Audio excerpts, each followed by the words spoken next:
Olá, boa tarde. Nós estamos de volta com notícias do Brasil e do mundo desta quinta-feira.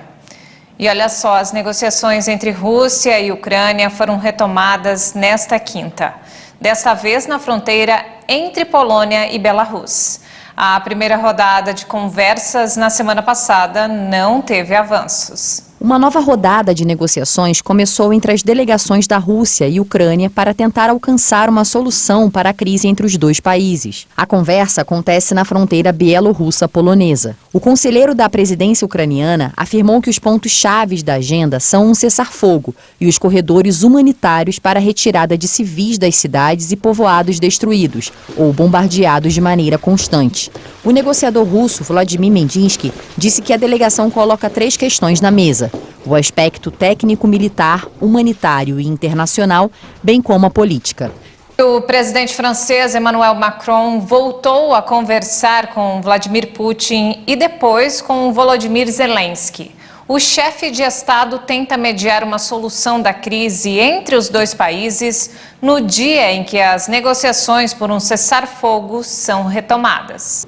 Segundo o Palácio do Eliseu, a conversa com Putin durou 1h30 e foi a terceira entre os líderes desde o início da invasão da Ucrânia por parte do exército russo em 24 de fevereiro. O primeiro-ministro francês Jean Castex afirmou à televisão que o telefonema aconteceu a pedido do presidente Putin.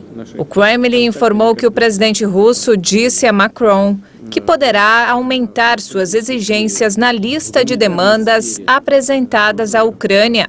De acordo com a presidência russa, Putin afirmou que continuará, sem concessões, sua ofensiva contra os nacionalistas na Ucrânia. O líder da Rússia teria expressado seu desacordo ao discurso proferido no dia anterior por Macron sobre o conflito na Ucrânia. O francês afirmou que era uma mentira que a Rússia lutava contra o nazismo na Ucrânia.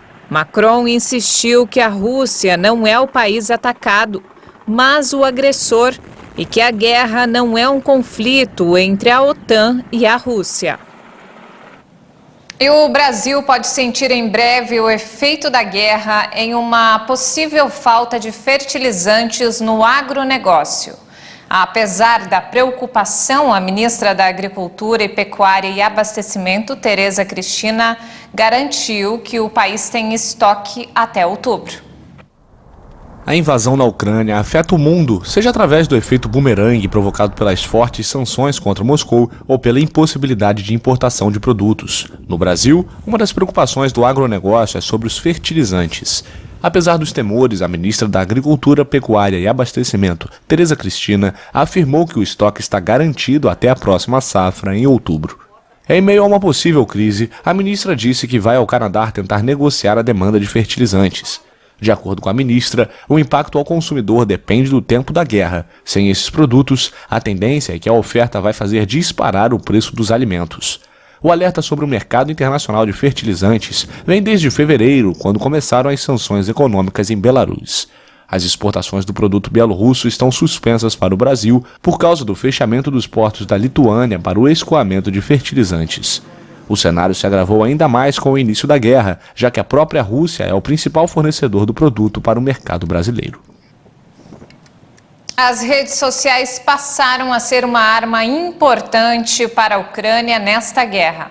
A internet ocupa um dos lugares mais estratégicos de Volodymyr Zelensky para tentar segurar as tropas russas que marcham em solo ucraniano. Vamos conferir na reportagem.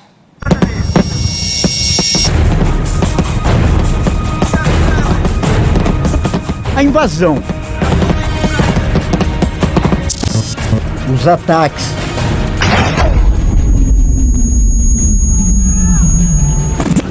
a destruição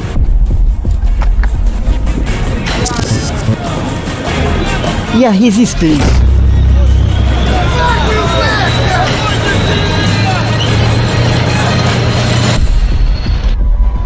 Todas essas imagens foram feitas com celulares por cidadãos ucranianos e rodaram o mundo. As redes sociais viraram um campo de batalha paralelo na guerra da Ucrânia. Nunca na história um conflito teve tanta influência da internet. Aquele terror da guerra, ele fica muito mais palpável, porque são pessoas jovens, pessoas idosas, pessoas com o celular na mão, crianças, aquelas cenas das famílias fugindo e o pai voltando para dentro da Ucrânia e os filhos, né, a mulher com os filhos tentando fugir. Então, essa situação toda não aparecia com tanta clareza, por exemplo, nos conflitos dos anos 90, que foram televisionados.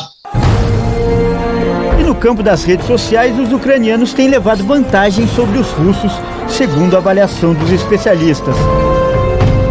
As redes sociais não só equilibrar, como virar o jogo.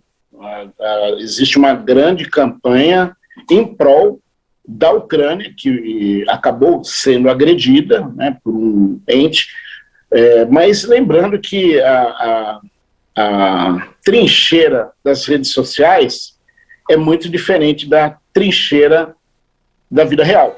A começar pela atuação do presidente Volodymyr Zelensky, que desde o início do conflito tem se mostrado muito ativo nas mídias. O canal de comunicação preferido dele é o Twitter, onde tem quase 4 milhões de seguidores. Na rede social, o presidente fala sobre o conflito e ainda atua na diplomacia internacional. Mas o Zelensky, que tem uma origem nas artes, né, ele é um produtor, ele é um ator, até então ele nunca tinha conseguido, digamos, aproveitar essa capacidade dele, né? E agora ele tem se mostrado um grande comunicador, mas não cínico. Ele tem se mostrado alguém que está conseguindo mostrar o lado irracional dessa guerra e o lado das perdas de vida, o lado da tragédia humana, né? E isso ele tem feito muito bem. Para a Ucrânia, as redes sociais se tornaram uma verdadeira arma de guerra, quase tão importante quanto os tanques, fuzis, aviões e também mísseis. A estratégia do governo tem sido usar a internet para compensar a inferioridade em relação ao exército inimigo. Uma das táticas é postar fotos, textos e vídeos que aumentem a motivação das tropas ucranianas. Gravações de ações bem-sucedidas do exército ucraniano são as mais comuns. Mas alguns atos de heroísmo são de cidadãos comuns, como esse homem, que encara soldados russos que invadiam o país. Nesse outro vídeo, alguns homens entram na frente de um tanque de guerra. A capacidade de sacrifício, a disposição em entregar a própria vida, fala mais alto, né? Nós vimos cenas de pessoas cercando os blindados, né? Tentando impedir. Isso tudo faz com que o moral das forças militares ucranianas e das milícias civis que defendem a Ucrânia cresça enormemente. E é difícil você vencer um grupo, por mais fraco que ele seja, se ele está coeso, se ele está unido. Essa imagem mostra como as campanhas nas redes sociais têm surtido efeito na vida real. Um grupo de ucranianos se une para impedir a passagem de um tanque de guerra por uma estrada. Eles estão determinados e o gigante blindado é obrigado a recuar e ir embora.